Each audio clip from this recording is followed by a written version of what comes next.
하나님의 귀한 축복이 삶에 가득히 넘쳐날 거야. 너는 어떤 시련이 와도 능히 이겨낼 강한 힘이 있어. 전능하신 하나님께서 너와 언제나 함께 하시리. 너는 하나님의 사랑, 아름다운 하나님의 사랑. 나는 널 위해 기도하며 내 길을 축복할 거야. 너는 하나님의 선물, 사랑스러운 하나님의 열매, 주의 품에 꽃 피운 나무가 되어줘. 너는 하나님의 사랑, 아름다운 하나님의 사랑. 나는 널 위해 기도하며 내 길을 축복할 거야. 너는 하나님의 선물, 사랑스러운 하나님의 열매, 주의 품에 꽃 피운 나무가 되어줘. 주의 품에 꽃 피운 나무가 되어줘.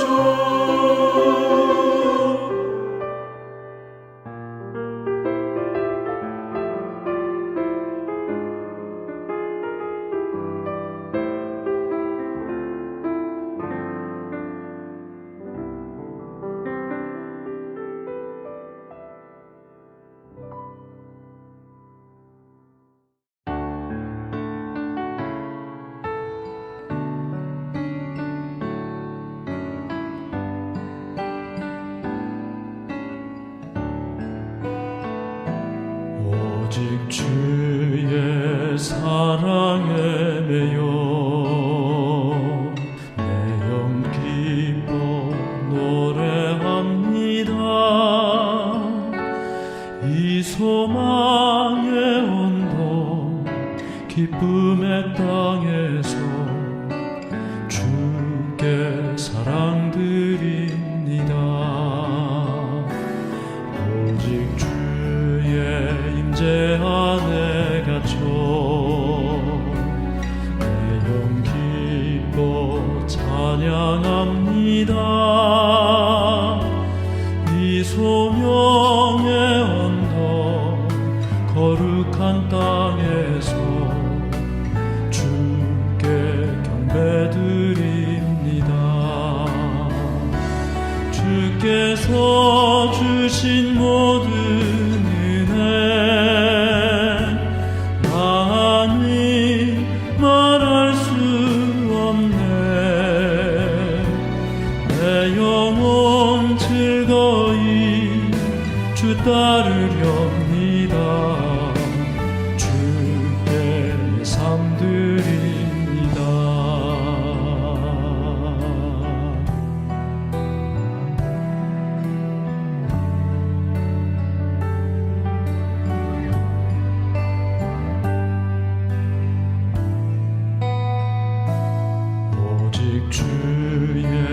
사랑에 매여 내 영 기뻐 노래합니다. 이 소망의 언덕 기쁨의 땅에서 주께 사랑드립니다. 오직 주의 임재 안에 갇혀 내 영 기뻐 찬양합니다. 이 소명의 언덕 거룩한 땅에서 주께 경배드립니다. 주께서 주신 모든 은혜 나는 말할 수 없네. 내 영혼 즐거이 주 따르렵니다. 주께 내 삶 드립니다. 주께서 주신 모든 은혜 나는 말할 수 없네.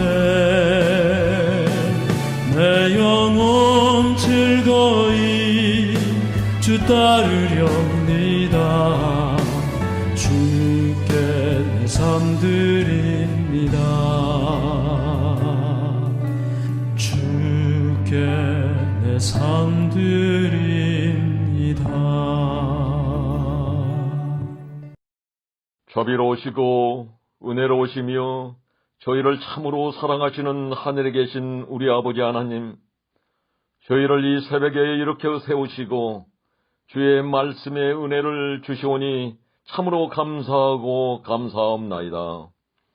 사랑의 아버지 하나님, 내가 새벽을 깨우리로다 라고 말씀했던 다윗처럼 우리도 새벽을 깨우게 하셔서 주님의 말씀과 주님의 피 흘리시는 골고다 십자가 위에 주님을 바라보며 묵상하게 하셔서 나의 못된 죄악과 허물과 못된 성품을 깨닫게 하시고 회개하게 하시고 십자가 위에 못 박게 하셔서 나의 영과 혼과 육이 주님을 닮아가는 생애가 되도록 축복하여 주시옵기를 간절히 원하고 바라옵나이다.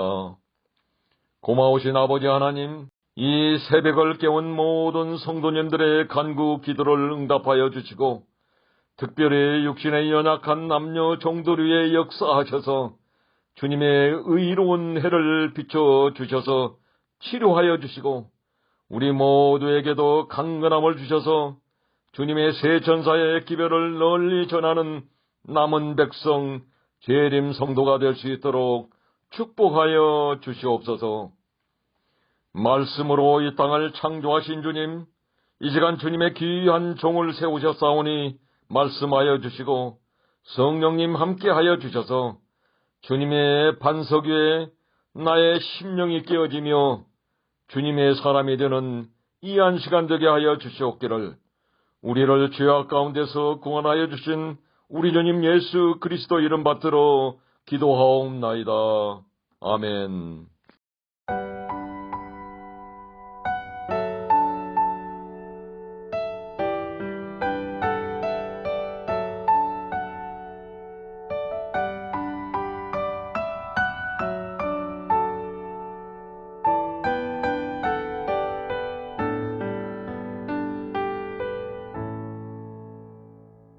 내 평생 살아온 길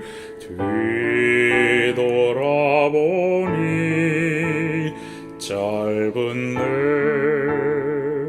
인생길 오직 주의 은혜라.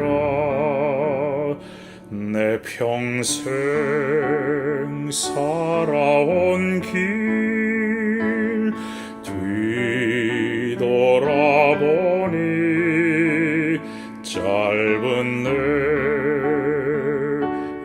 인생길 오직 주의 은혜라 주의 은혜라 주의 은혜라 내 평생 살아온 길 주의 은혜라 주의 은혜라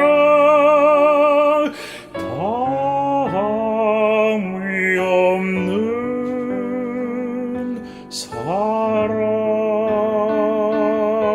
사랑 달려갈 길 모두 마친 후 주 얼굴 볼 때 나는 공로 전혀 없도다 오직 주의 은혜라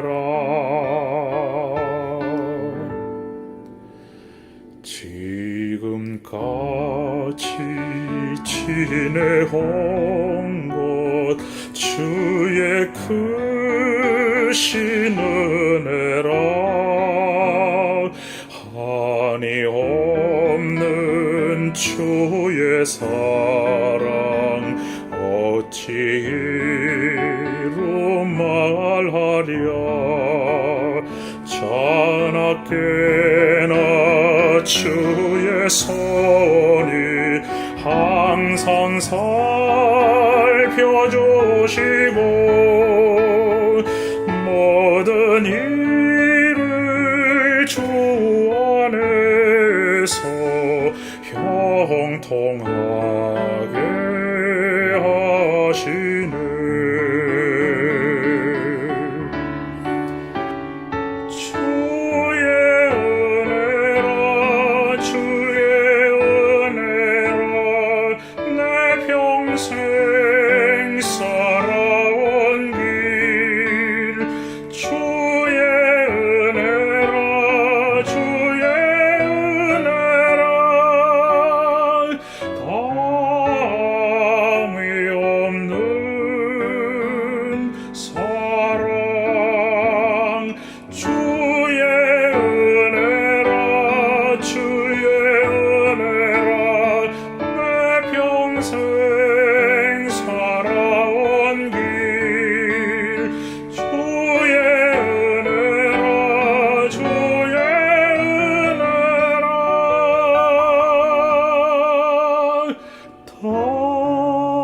다함이 없는 사랑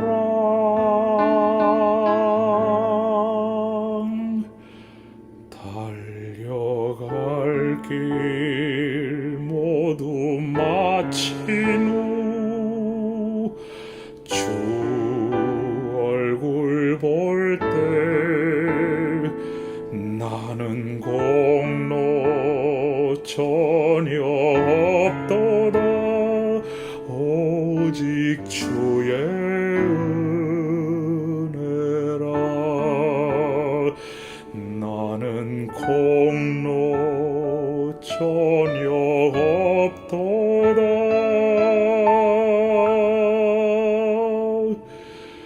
오직 주의 은혜라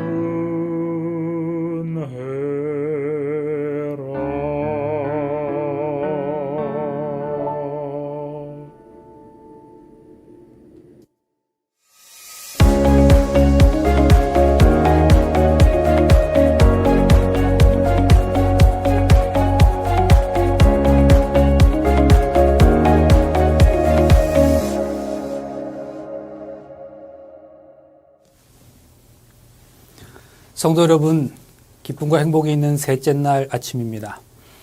지난 밤도 평안히 보내셨습니까? 하나님께서 또다시 새롭게 허락하신 이 귀한 날 동안에 우리의 삶을 통해서 이루시기 원하시는 하나님의 귀한 뜻을 분명히 이루실 수 있게 되기를 간절히 바랍니다. 이번 서부 야영회를 위해서 말씀을 준비하는 이 기간에도 여전히 코비드-19에 대한 이야기가 전 세계적으로 매일매일 뉴스의 처음을 차지하고 있습니다. 그래서 저도 그 이야기를 안 할 수가 없겠는데요. 사실 전염병과 관련해서 기독교와의 그 관계를 논할 때 가장 많이 인용되는 책들 가운데 하나가 로드니 스타크라고 하는 사람이 쓴 기독교의 발흥이라는 책입니다. 이 책의 부제를 좀 풀어서 설명드리자면 어떻게 로마 제국의 변방에서 시작된 정말로 작고 미약한 이름 없는 이 메시아 운동이 고대 시대의 이방 종교를 다 밀어내고 서구 문명의 지배적 신앙으로 자리매김하게 되었을까 하는 그런 내용을 부제로 담고 있습니다. 저자인 로드니 스타크는 사회과학자입니다. 그래서 이 책은 그 사회과학자의 눈으로 초기 기독교가 어떻게 성장했는지 그 요인들을 다루고 있는데요. 제목이나 부제가 전염병과는 전혀 관계가 없는 것처럼 보이는 이 책에서 저자인 로드니 스타크는 한 챕터, 한 장을 할애해서 초기 기독교가 성장할 수 있었던 매우 중요한 요인 중에 하나가 바로 이 전염병 때문이었다고 설명합니다. 많은 사회학자들은 로마의 위기는 대역병으로 인한 인구 감소 때문에 발생했다고 보는데 의견을 같이 하고 있는데요. 그런데 이때 이 기독교가 빼어난 역량을 보여줌으로써 기독교가 대단히 급성장하게 되었다는 거죠. 사회과학자의 시각에서 본 것이기 때문에 신앙적인 입장과 조금 차이가 있을 수 있지만 당시의 상황에 대한 사회현상학적 분석이라는 점에서 매우 깊은 인사이트가 있다고 생각합니다. 그러면 그 당시 기독교의 어떤 특징들이 전염병 시대의 상황에서 긍정적 역할을 했는지에 대해서 한 3가지 정도를 생각해 보겠습니다. 첫째는 당시 사람들이 겪고 있었던 그 참사에 대한 기독교의 만족스러운 해명 때문이었습니다. 대역병은 이방 종교와 그리스 철학에 설명하거나 위로할 수 없는 그런 범위를 훨씬 훌쩍 뛰어넘는 것이었던 반면에 기독교는 재앙에 대한 신앙적이고 역사적인 대단히 분명한 해답을 제시해 주었습니다. 또한 갑작스럽고 예기치 못한 죽음 앞에서 인생의 의미까지도 부여해 주었죠. 천국의 존재를 제시하고 죽음을 두려워하지 않는 영성을 보여줌으로써 절망에 사로잡혀 있는 로마 제국의 시민들에게는 희망을 붙잡을 수 있게 했던 겁니다. 두 번째로 그 당시 그리스도인들의 대단히 높은 생존율이었습니다. 인구 3분의 1 혹은 3분의 2가 죽어나가는데도 이상하게도 그리스도인들은 사망률이 전혀 현저히 낮았다는 사실이죠. 그런 모습 자체가 이 로마인들에게는 기적처럼 보였을 겁니다. 이처럼 눈에 보이는 어떤 신적인 역사가 로마인들의 개종을 불러일으켰습니다. 그런데 이렇게 그리스도인들의 사망률이 낮았던 이유는 기독교가 가진 종교적 특색 때문이었는데 그것은 다른 종교인들보다 청결했을 뿐 아니라 무엇보다 서로 사랑하는 공동체의 모습 때문이었습니다. 사실 모든 통상적인 서비스가 중단되었을 때는 대단히 기초적인 간호만으로도 사망률을 낮출 수 있는 경우가 많지요. 그런 상황에서 기독교 공동체는 환자들에게 물과 음식을 제공하고 또 서로 돕는 사랑의 공동체였기 때문에 사망률이 낮았다는 겁니다. 더군다나 이방 종교인과 로마 시민들은 전염병이 발생하면 그곳으로부터 더 달아나려고 했는데 그리스도인들은 세상 사람들에게 황금률을 적용하고 개인의 이해득실에 근거한 거래관계 이상의 모습을 보여주었습니다. 그들은 매일의 삶에서 사랑과 구제를 통해서 세상 사람들을 섬겼습니다. 그들이 볼 때 기독교는 기존에 있었던 종교와는 완전히 다른 종교이며 새로운 종교이며 감동을 자아내는 종교였습니다. 한마디로 당시의 기독교는 대조사회이면서 대한공동체로서의 역할을 분명히 했던 것이죠. 세 번째는 기독교가 새로운 사회적 네트워크를 제공했다는 사실입니다. 이 로드니 스타크는 사실 개종이라고 하는 것은 이데올로기의 탁월성, 즉 교리적 흡입력 때문에 일어나는 게 아니라고 분석합니다. 개종은 먼저 긴밀한 친밀한 그 끈이 형성되어야 일어난다는 거죠. 교리적 흡입력은 주로 개종 이후에 발생하는 현상입니다. 개종은 사람들이 해당 그 집단의 구성원과 더 강한 애착관계를 형성했을 때에 일어나는 거죠. 그런데 그 당시 기독교가 바로 그런 것들을 제공했다는 겁니다. 대역병으로 인해서 인구가 줄고 기존의 사회적 네트워크가 해체되고 있을 때에 오히려 기독교는 희생적인 사랑을 통해서 새로운 애착관계를 제공하고 사회적 네트워크의 전환이 이루어지도록 했다는 사실입니다. 그래서 저자는 이 3가지 요인으로 인해서 기독교가 성장하지 않을 수 없었다고 말합니다. 어떤 의미에서 어제 아침의 말씀과 좀 연결되는 말씀이기도 한데요. 공동체성 차원에서 볼 때 기독교는 세상의 모습과는 전혀 다른 대조사회의 모습을 보여주었습니다. 그들은 헬라인이나 유대인이나 남자나 여자나 종이나 자유자를 막론하고 하나가 되어서 매일 집에서 떡을 떼며 기쁨과 순전한 마음으로 음식을 먹었던 밥상 공동체였습니다. 새로운 정체성과 소속감 그리고 희소성을 주었습니다. 더군다나 이 세상과 다른 대한 공동체의 모습을 보여주었죠. 믿는 사람들이 다 함께 있어 모든 물건을 서로 통용하고 또 재산과 소유를 팔아서 각 사람의 필요를 따라 나눠주는 그런 아름다운 공동체의 모습을 보여주었습니다. 이 세상의 질서와 가치와는 완전히 다른 공동체의 모습을 통해서 새로운 애착관계를 형성했습니다. 이는 하나님 나라의 가치와 질서를 실현하는 새로운 공동체였던 거지요. 한국에 불교 포커스라고 하는 이름의 인터넷 언론 사이트가 있습니다. 아마도 이 사이트의 제목을 통해서 이 사이트가 어느 교단에 의해서 운영되는 것인지 쉽게 유추하실 수 있을 것으로 생각합니다. 불교 공동체 안에서의 자정과 개혁을 위해서 다양한 비판과 제안을 목적으로 운영되는 불교 언론 매체 중에 하나입니다. 그런데 그곳에 실렸던 내용인데요. 자, 2014년 3월이었습니다. 불교 종교종 종교평화위원회와 종교자유정책연구원이 현대 사회의 종교 현상에 대한 이해를 높이고 종교의 미래를 모색하기 위해 종교인권 시민광자를 개최했습니다. 매주 수요일 저녁마다 11회에 걸쳐 진행되었던 이 특별한 세미나의 첫 번째 강사는 재밌게도 김경집이라는 전 가톨릭 대학의 교수였습니다.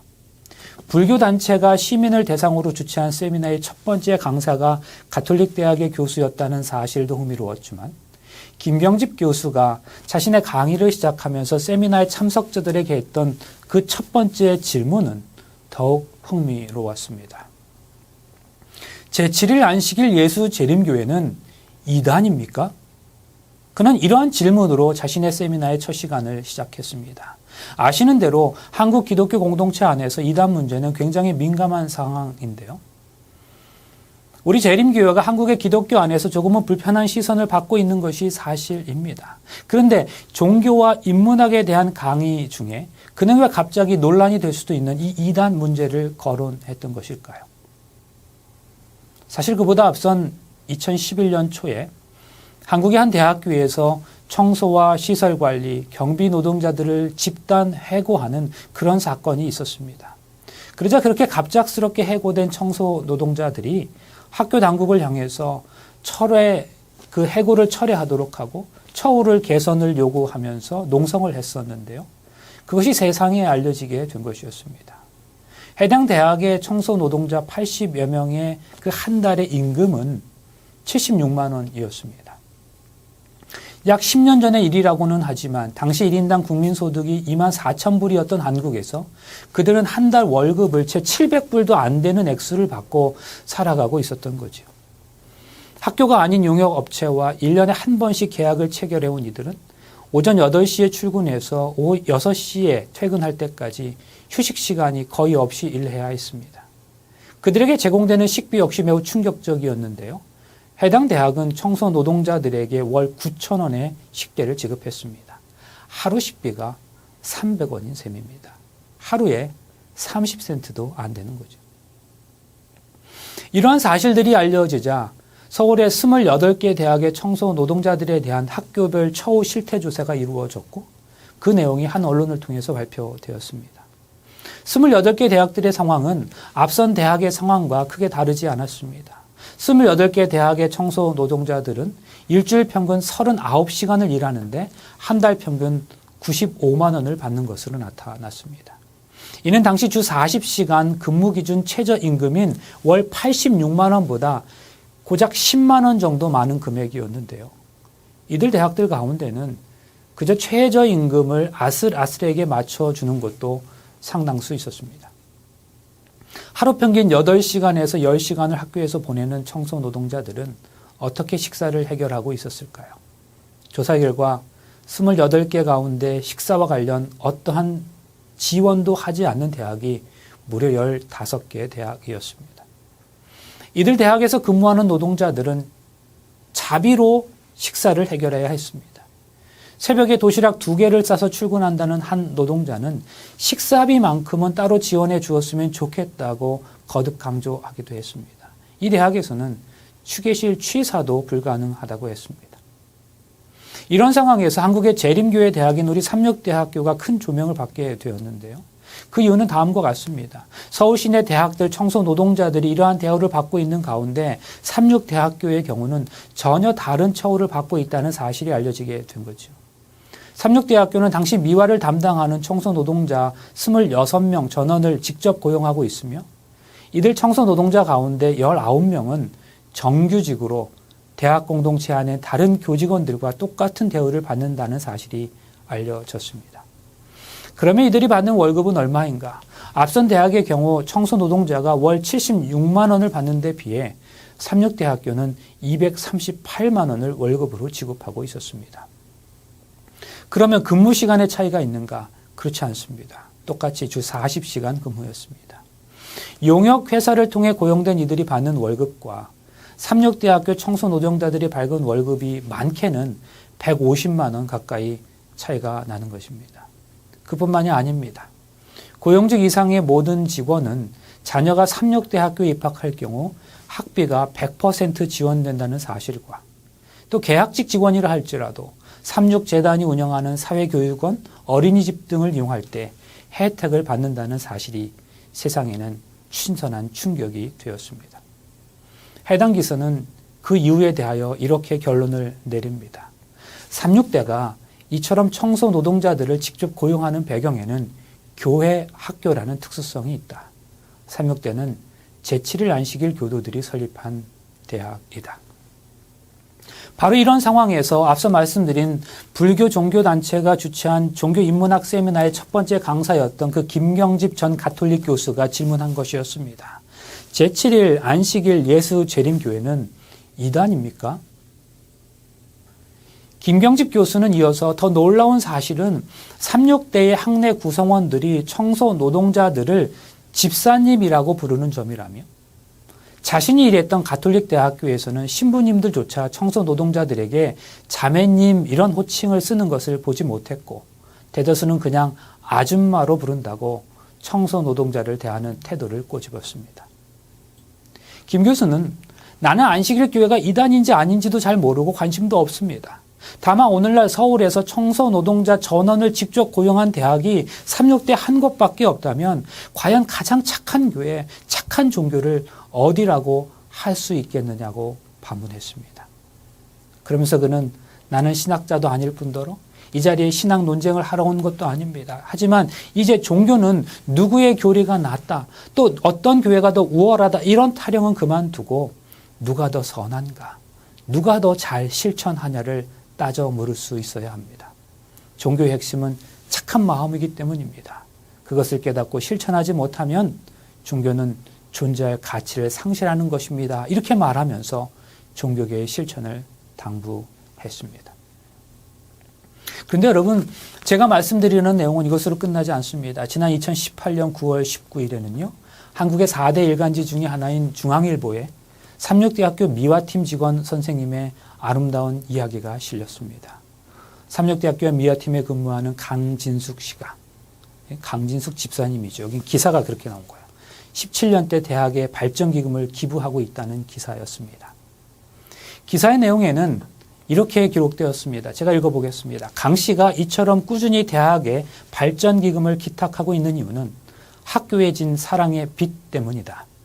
강 씨는 2002년 미화팀 정규직 직원으로 입사해 17년째 근무하고 있는 장기 근속자다. 2008년과 2011년에는 각각 유방암과 위암 발병으로 1년간 병가를 내기도 했지만 건강을 회복한 뒤 안정적으로 학교에 복직했다. 강 씨는 아플 때 동료들이 업무를 분담해주고 학교에서도 제 상황을 이해하고 여러 편의를 봐줬다면서 고용이 매우 안정적인 데다 급여도 만족스럽고 늘 한 가족처럼 챙겨준다. 언론에서 청소 노동자들의 열악한 처우와 노동 환경을 접할 때마다 삼육대의 감사함을 느낀다고 말했다. 그랬습니다. 여러분, 이런 훈훈한 사랑의 마음은 언제나 돌고 도는 법이지요. 삼육대학교 총학생회, 그러니까 학생들 모임은 매년 한국의 근로자의 날이 되면 마치 스승의 날이나 어버이날에 그 대상을 기리면서 감사를 표현하는 것처럼 삼육대학교 근로 감사의 날을 정하고 교내에서 청소와 경비, 운전과 식당, 시설 관리 등을 담당하는 직원 선생님들을 초청해서 음식을 대접하고 감사의 뜻을 전달하는 행사를 이미 수년째 진행해 오고 있습니다. 형식적이고 단순한 자리가 아니에요. 음악학과 학생들이 준비한 특별 연주에 감사 편지 낭독 등의 다양한 순서로 진행하면서 진심 어린 감사에 표현하는 그런 자리가 되고 있습니다. 성도 여러분, 제가 이러한 공동체에서 봉사하고 있는 것이 얼마나 감사하고 자랑스러운지 모릅니다. 진짜 기독교적인 것은 무엇일까요? 진짜 그리스도인다운 삶을 살아간다는 것은 무엇일까요? 처음부터 이스라엘은 단 한 분뿐인 하나님의 주권 아래서 서로 평등한 관계를 맺고 살아가는 민족에게 최고의 가치를 부여한 그 언약으로 살아왔습니다. 우리가 살아가는 공동체 안의 모든 구성원은 사회적으로나 경제적으로 또 정치적으로 동등한 형제로 간주될 수 있어야 한다는 말이죠.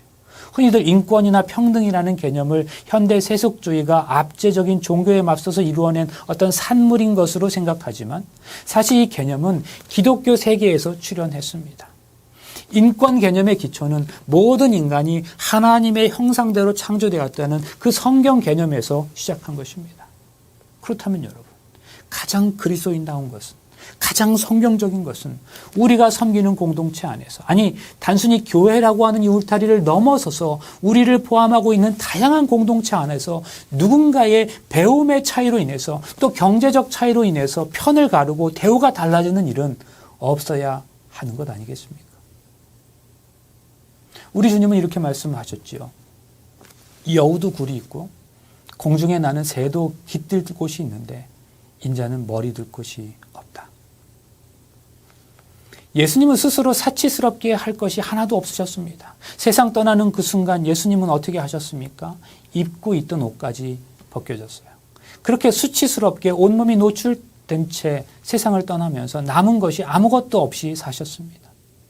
예수님께서 공생애를 사시는 동안 물질이 넉넉해서 활동하셨던 것이 아닙니다. 그저 누군가의 마음이 너거로운 사람들의 그 헌신을 통해서 가까스로 지냈던 것이 예수 그리스도의 삶이셨습니다.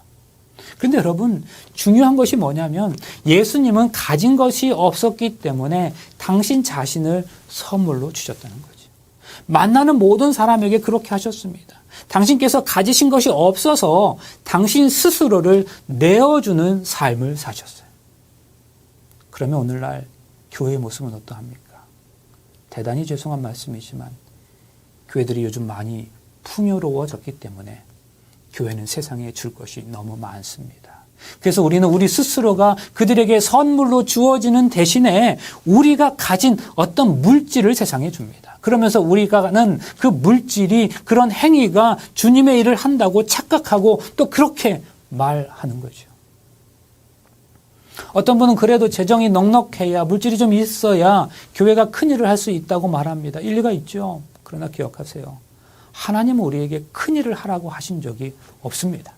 하나님이 우리에게 원하시는 것은 우리가 바른 일 하는 거예요. 우리의 믿음의 분량만큼 바른 일 하면 되는 것이지 하나님께서 우리더러 큰 일 하라고 하신 게 아니에요. 설령 그렇다 하더라도 그 큰 일이라는 게 재정으로 되는 것은 아님을 기억해야 합니다. 언제 예수님이 큰 거 좋다 하신 적 있습니까?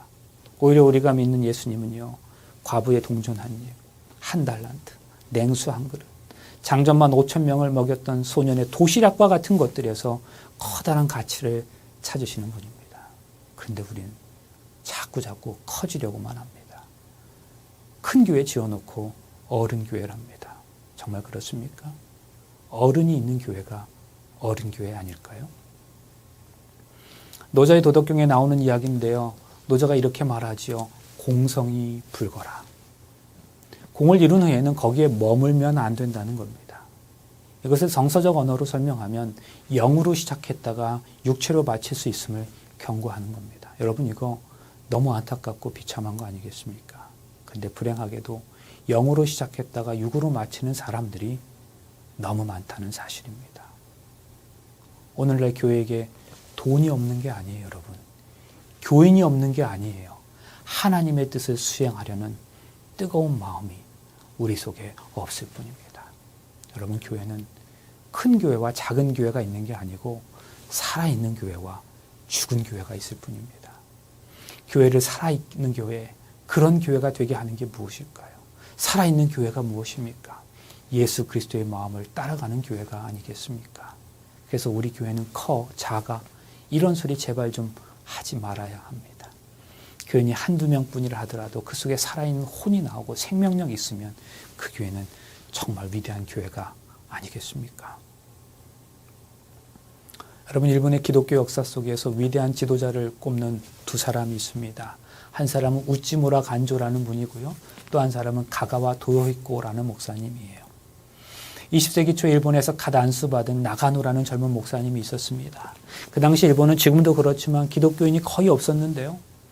갓 안수를 받은 나가노 목사님은 이제 어느 곳에 가서 교회를 개척해야 할 것인가 하는 문제로 일본 지도를 펴놓고 기도했습니다.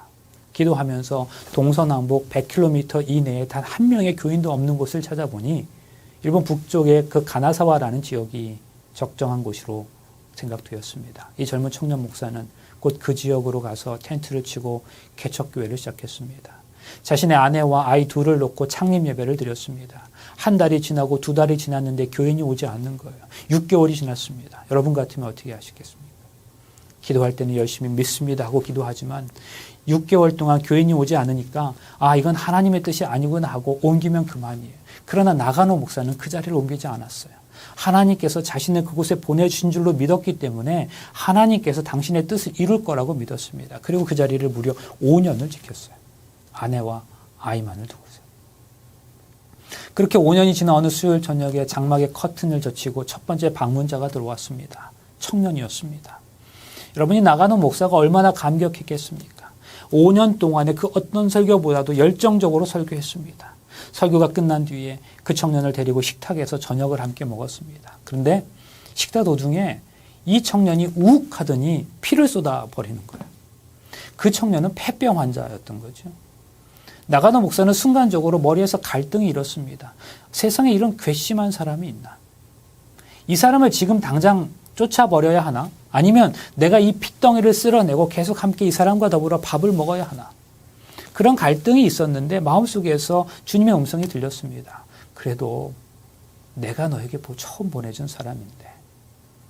나가노 목사는 자기 손으로 핏덩이를 치웠어요. 그리고 음식을 다시 가져와서 청년 앞에 내놓았습니다. 여러분, 사실 이 청년은 일본 유명 정치인의 사생아였습니다. 태어날 때부터 출신이 그랬기 때문에 어렸을 때부터 괴로움 속에서 살았습니다. 그러다가 우연히 복음을 접하게 되어 신학교에 들어갔는데요. 신학교를 다니는 도중에 폐병을 앓게 된 거죠. 학교에서 정학을 당했습니다. 다니던 교회에서도 파문을 당했습니다. 병이 완전히 다 나오면 다시 오라는 거죠. 이 청년이 생각할 때 성경은 거짓이구나. 예수도 거짓이다. 나는 누구에게 돈을 요구하지도 않았다. 나는 누구에게 나의 치료비를 요구하지도 않는다. 나는 누구에게 나의 폐병을 옮길 만큼 그렇게 경솔한 사람도 아니다. 그런데 나를 단 한 사람이라도 폐병 환자인 나를 그리스도인으로 대우해 주는 사람은 한 명도 없다. 정말 한 명도 없었습니다. 그래서 이 청년이 자살을 결심해요. 그런데 자살 전에 우연히 어떠한 사람이 그 사람에게 이렇게 얘기하는 겁니다. 북쪽의 가나사와 지방에 가면 나가노라는 목사가 있는데 너 죽더라도 그를 한번 찾아가 보라는 거죠. 그래서 이 청년이 나가노 목사님을 찾아간 거예요. 그리고 그날 저녁밥을 먹다가 피를 토해낸 것이었습니다. 나가노 목사가 피를 닦아내고 다시 밥을 차려왔어요. 그런데 그 순간 이 청년이 다시 주님을 만납니다. 주님은 살아계셨어요. 주님의 은혜로 이 청년이 폐병이 나았어요. 그리고 이 청년이 신학교를 졸업한 뒤에 그 유명한 가가와 도요이코 목사가 됩니다. 그리고 고베와 도쿄에서 수없이 많은 빈민을 위해 자신의 생애를 섬김과 봉사의 삶으로 내놓았습니다. 빈민들이 가장 고통스러워하는 것은 변비입니다. 항문에 변이 차돌처럼 굳어 있어서 변이 나오질 않습니다. 그러면 장갑을 끼고 손으로 후벼대는 거예요. 가가와 도요이코 목사가 그 빈민들의 학문을 손가락으로 후벼 주었지만 되지를 않아요. 그래서 거지처럼 더러운 그 빈민들의 학문에 자신의 입을 가져다 대고 차돌같이 굳어있는 변을 침으로 녹여서 빨아냈습니다. 그 사실을 알게 된 일본 기자가 도요이코 목사에게 물었습니다. 당신은 어떻게 그런 짓을 할 수 있습니까? 그런 짓이라고 그랬어요. 그때 그가 이렇게 대답합니다. 나는 배운 대로 합니다. 제 선생님은 제가 각혈한 핏덩이를 닦아주셨습니다. 그분이 하신 것에 비하면 이건 정말 아무것도 아닙니다. 그리고 그가 중국으로 건너갔습니다. 그는 중국의 빈민들을 위해서도 똑같은 삶을 살았어요. 당시 장개적 총통의 부인이었던 송미령 여사는 그리스도인이었습니다. 그녀가 이 목사님의 이야기를 듣고 깊은 감명을 받았어요. 그래서 그분을 모셔다가 개인적으로 성경 공부를 여러 번 했어요. 그런데 그러다가 1945년에 일본이 패망하게 되죠. 그러자 일본 군대와 함께 일본의 민간인들이 철수하게 되었는데요. 일본이 점령하고 있던 나라에서 일본 민간인들이 철수할 때에 현지인들로부터 테러를 당하는 사건들이 대단히 많이 있었어요. 여러분 당연히 그렇지 않았을까요? 오랜 세월 동안 그 땅을 착취한 사람들인데 갈 때 어떻게 아무 테러 없이 고이 보내주었겠습니까? 그러한 테러를 가장 지독하게 당한 곳이 사할린 지역으로 알려져 있습니다. 그런데요.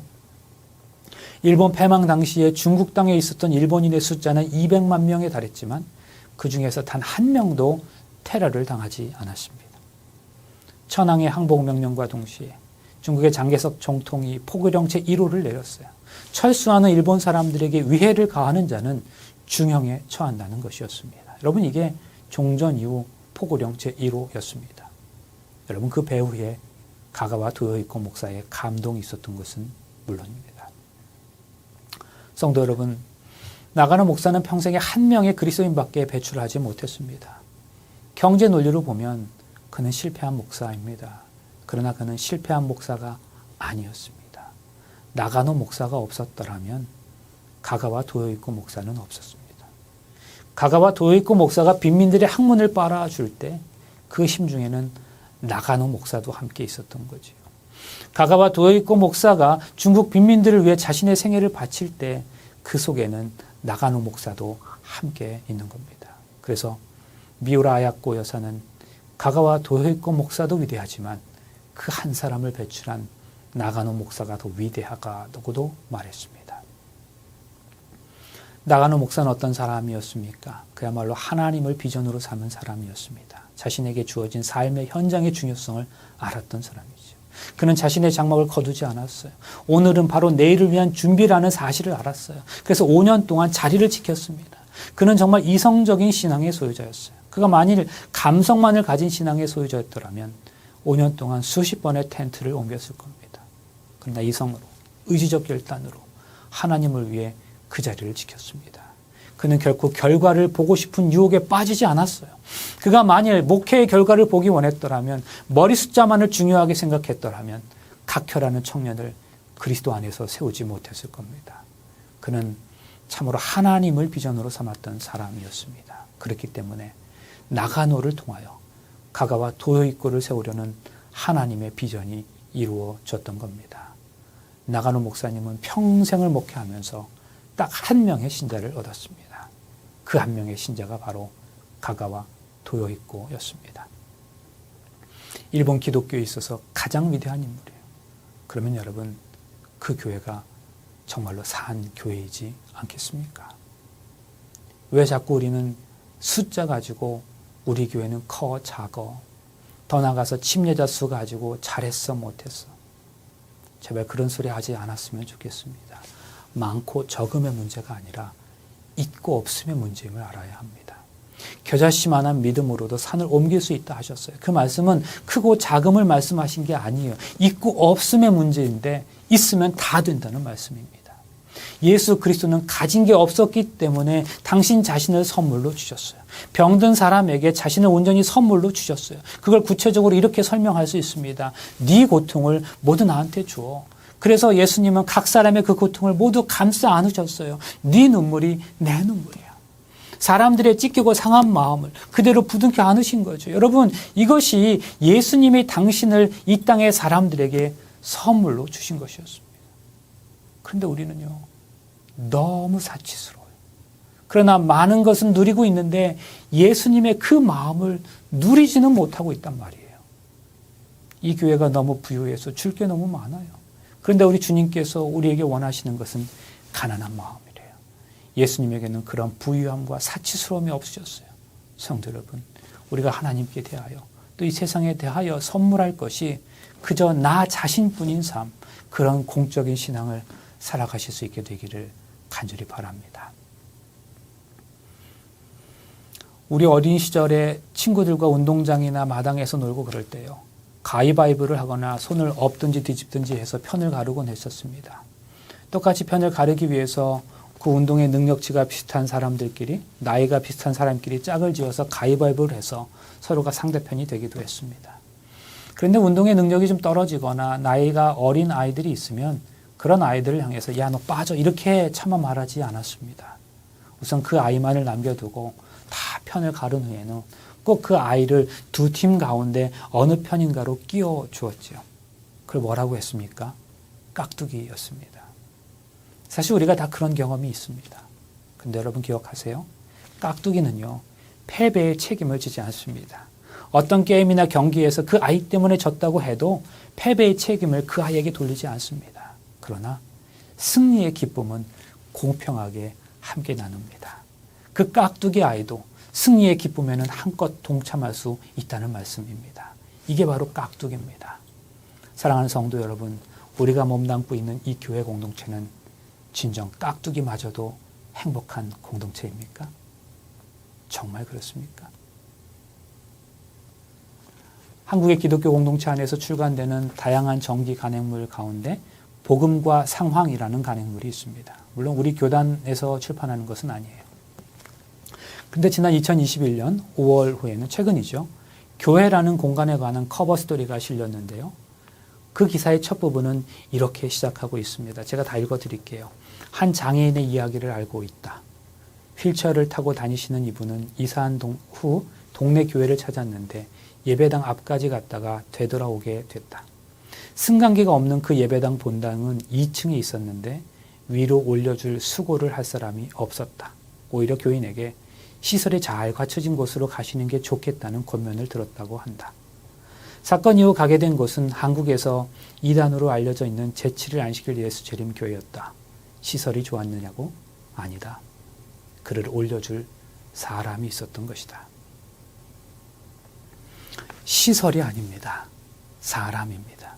좋은 교회는 사이즈가 좀 크고 시설이 좋은 교회가 아니라 좋은 교인이 많은 교회가 정말 좋은 교회입니다. 사랑하는 여러분, 여러분의 교회는 진정 좋은 교회입니까? 우리가 잘 아는 대로 에녹은 300년간 하나님과 동행한 사람으로 유명하지요. 그러나 말씀을 잘 살펴보면 에녹은 처음부터 하나님과 동행한 것은 아니었습니다. 에녹에게 하나님과 동행하게 된 특이한 전환점이 있었다는 말씀이에요. 성경은 그 실점을 이렇게 묘사합니다. 무드셀라를 낳은 후에 300년을 하나님과 동행하며 라고 했습니다. 에녹은 무드셀라를 낳은 후부터 하나님과 동행하기 시작했다는 걸 알 수 있어요. 물론 그 이전에는 하나님과 전혀 동행하는 삶을 살지 않았다, 그런 의미가 아니죠. 그러나 분명한 것은 아들 낳은 그 사건이 그의 인생의 특별한 전환점이 되었다는 거예요. 월선자는 이렇게 말합니다. 장남이 태어난 후에 에녹은 더 높은 경험에 이르고 하나님과 더 친밀한 교제 가운데로 이끌려 들어갔다. 계속 볼까요? 그러나 에녹의 믿음은 세월이 흐를수록 더 강해지고 그의 사랑은 더 열렬하게 되었다. 이와 같이 하나님과 교제함으로 에녹은 점점 더 하나님의 형상을 반영하였다. 또 볼까요? 이 세상에 사악함이 많으면 많을수록 하나님의 집을 사모하는 그의 마음은 더욱 열렬하였다. 여러분, 이것은 에녹의 종말론적인 삶의 모습을 보여줍니다.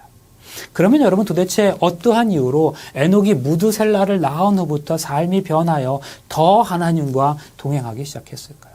무엇이 그로 하여금 이처럼 종말론적인 삶을 살게 했을까요? 그것은 에녹이 무드셀라를 낳으면서 하나님의 예언을 받았기 때문입니다. 그러면 에녹이 하나님으로부터 당신의 예언을 받았다는 증거가 어디 있습니까? 우리는 그 증거를 유다서에서 그 힌트를 찾을 수 있습니다. 유다서 내용입니다.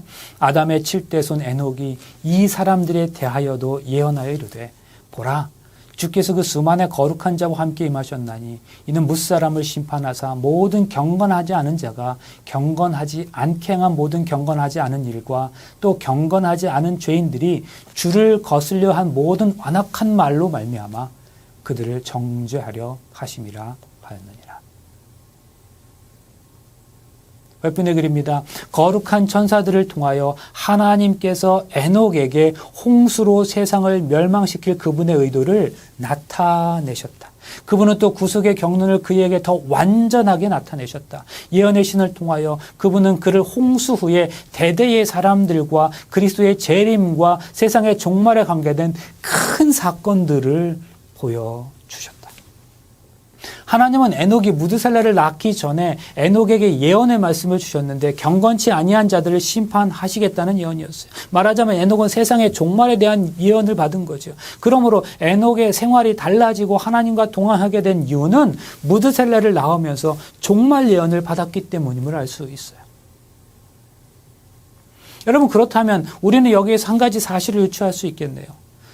에녹이 무드셀라를 낳으면서 하나님으로부터 종말적인 예언을 받았어요. 그러면 그러한 사실을 들었던 에녹에게 있어서 지금 막 낳은 그 무드셀라라는 대단한 의미가 있을 거예요. 그렇다면 혹시 그 아들에게서 에녹의 신앙적 고백을 발견할 수 있지는 않을까요? 그렇습니다, 여러분. 무드셀라라는 이름의 뜻은 창을 던지는 자라는 이름입니다. 창을 던지는 자라는 말은 군사적인 용어죠.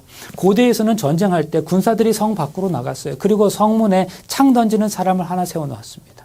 아군이 밖에서 싸우다가 지게 되면 적들이 성으로 몰려옵니다. 그때 창 던지는 자가 창을 던지다가 마지막으로 죽으면 전쟁은 끝나는 거예요. 그러니까 창 던지는 자가 최후의 보루인 셈입니다. 그러므로 창 던지는 자의 죽음은 전쟁의 패배를 의미했고 동시에 그것은 환란의 시작을 의미하는 것이었습니다. 그런 의미에서 우리가 이렇게 생각할 수 있습니다. 아마도 하나님께서 에녹에게 아들의 이름을 무드셀라로 지어주시면서 인간들에게 말씀하고 싶으신 것이 있었는데 그것은 바로 심판과 환란과 종말을 계시로 보여줬다는 거죠. 노아가 태어났을 때 무드셀라의 나이는 369세였어요. 그런데 노아가 600세 되던 해에 홍수가 시작되었어요. 그러므로 무드셀라의 나이가 그때는 정확하게 969세였습니다. 그 해에 홍수가 시작되었다는 걸 알 수 있죠.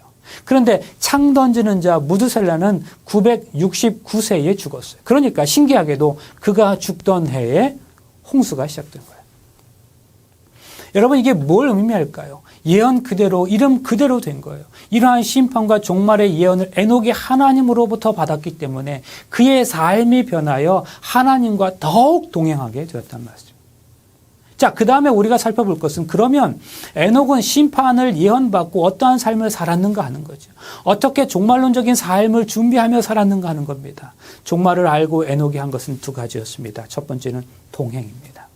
여러분 동행이라는 말은 결혼식 용어예요. 동행이라는 말은 슬프거나 비가 오나 눈이 오나 괴로우나 즐거우나 같이 느끼며 같이 산다는 의미예요. 결혼해서 30년 같이 사는 것도 그리 쉬운 일은 아니죠. 그러나 에녹은 하나님과 300년을 같이 동행했다는 거예요. 그 보상이 바로 승천이었습니다. 에녹이 얼마나 하나님과 친밀하게 동행하였든지 하나님께서 그를 그냥 산채로 데려가신 거죠. 사실 여러분 다른 곳이 천국 아닙니다. 하나님과 함께 있는 곳, 하나님과 동행하는 곳, 그것이 바로 천국입니다. 이 세상이 아무리 힘들어도 우리가 하나님과 동행할 수 있다면 이곳이 천국이 될 수 있다는 말씀이에요. 그리고 우리가 기억해야 할 것은 이 땅에서 하나님과 친밀한 교제를 누리고 동행한 사람, 천국을 이미 누린 자만이 죽어서도 천국을 갈 수 있다는 사실이에요. 날마다 그는 더 밀접한 연합을 바랐었다. 그 교통은 점점 더 가까워졌으며 마침내 하나님께서 그를 당신 곁으로 데리고 가셨다. 우리는 종말이 가까울수록 하나님과 더 친밀할 수 있어야 합니다. 하나님과 더 깊은 인격적 관계 속으로 들어가야 하는 거죠. 에녹의 종말론적 삶의 두 번째 특징은 가정생활이었습니다. 동행하였다는 말 다음에 나오는 말은 자녀를 낳았다는 말이에요. 어찌 보면 300년간 에녹의 업적에는 오직 자녀를 낳는 것뿐이었어요. 이를 보건대 300년간 그의 생활은 지극히 평범하였음이 분명해요. 그는 아내에게는 평범한 남편이었고 가장으로서 자녀들을 먹여 살리기 위해서 몰골하였을 거예요. 그는 오늘날의 모든 가정이 경험하는 수고와 시험을 당한 사람이에요. 그러한 에녹의 삶을 통해서 우리가 알 수 있는 것이 무엇입니까? 참 신앙이란 특별한 생활에 있는 게 아니라 매일의 평범한 생활 중에 하나님을 기쁘시게 하는 거라는 사실입니다. 믿음으로 에녹은 죽음을 보지 않고 옮겨졌으니 하나님이 그를 옮기심으로 다시 보이지 아니하였느니라.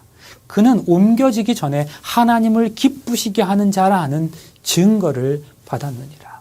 에녹은 이처럼 매일의 삶에서 일용할 양식을 주신 하나님의 은혜를 진심으로 감사하며 그것을 받아 누렸어요. 또한 어린 소자에게 냉수 한 그릇 나누어주는 그 작은 일 속에서 하나님을 기쁘시게 했다는 거죠. 에녹이 하나님과 동행한 것은 황홀경 속에서나 이상 중에서가 아니라 그의 일상생활의 모든 의무를 행하는 가운데에서였다. 세상에서 하나님을 위하여 할 일이 있었던 까닭에 그는 이 세상을 완전히 등진 은둔자가 되지 않았다. 가정에서와 사교 생활에서 남편이요 아버지로서 친구로서 시민으로서 그는 확고부동한 하나님의 종이었다. 에녹은 종말의 기별을 접하고 산속으로 들어가거나 육신적 생활을 포기하고 금욕 생활한 게 아니에요. 그는 오히려 종말이 온다는 걸 알고 가정 생활에 충실하였고 생육하고 번성하라는 하나님의 명령에도 순종했어요. 성도 여러분, 우리는 에녹을 통해서 종말을 준비하는 삶이 어떠한 것인지 잘 알 수 있어요. 종말을 맞이하는 성도의 삶이란 거창한 거 아니죠. 가정생활, 일상생활에 충실하는 거예요. 하나님께서 더불어 함께 사랑하며 살라고 우리에게 허락하신 형제 자매들을 하나님의 마음으로 아끼고 품는 게 종말을 가장 잘 준비하는 거죠. 사랑하는 성도 여러분, 우리는 스스로를 재림 성도라고 부르길 좋아해요. 그만큼 우리의 신앙의 관심이 종말론적임을 드러내는 표현입니다. 그런데 종말론적인수록 오늘의 삶에 충실하고 여기에 충성할 수 있어야 합니다. 우리의 삶에서 하나님의 온전한 형성을 드러낼 수 있어야 합니다. 하나님께서 우리에게 허락하신 감사의 조건들을 헤아리면서 이 땅에서 믿음의 형제들을 품고 사랑하고 동행하며 하나님과도 친밀한 동행을 계속하는 게 곧 종말을 의식하며 살아가는 것입니다. 그러나 에녹과 같이 하나님의 백성들은 마음의 순결과 하나님의 뜻에 일치되기를 구할 것이며 마침내 그리스도의 형상을 반사할 것이다. 에녹처럼 그들은 주의 재림과 범법에 임할 심판에 대하여 세상을 경고할 것이다. 그들은 거룩한 담화와 모범으로 경건치 않은 자들의 죄를 견책할 것이다. 누구의 얘기입니까? 바로 종말을 살아가는 우리의 모습의 이야기입니다. 우리 모두 그런 삶을 살아가게 되시기를 간절히 바라면서 말씀을 마치겠습니다.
사랑의 아버지 하나님, 오늘 이 아침에 우리가 이 땅에 살아가면서 동행해야 할 존재들이 있음을 가르쳐 주시고 감동의 삶이 무엇인지를 말씀해 주시니 감사합니다. 더불어 사랑하며 살라고 우리들 삶에 허락하신 그 형제 자매들을 그들의 배움의 차이나 경제적 상황이나 인간이 정한 어떠한 기준으로 인해서 구분하지 말게 하시고 한 식구로서 한 가족으로 동행하는 삶을 우리 모두가 살아가게 하여 주시옵소서. 그리고 진짜 그리스도인다운 삶을 사는 것을 살아가게 하여 주시옵소서. 하나님, 우리가 정말로 스스로 재림 교인이라고 고백하며 종말론적인 것으로 살아간다면 오늘 우리에게 주어진 상황과 형편에서 충실한 삶을 살아갈 수 있게 하시고 감사하며 감동을 선물하는 삶을 살아가게 하여 주시옵소서. 그 삶의 모습이 곧 하나님의 형상이 되게 하여 주시옵소서. 오늘 우리에게 삶과 생명을 허락하신 하나님 안에서 가장 행복한 날 되게 하여 주시옵기를 예수님의 이름으로 간절히 기도하옵나이다. 아멘.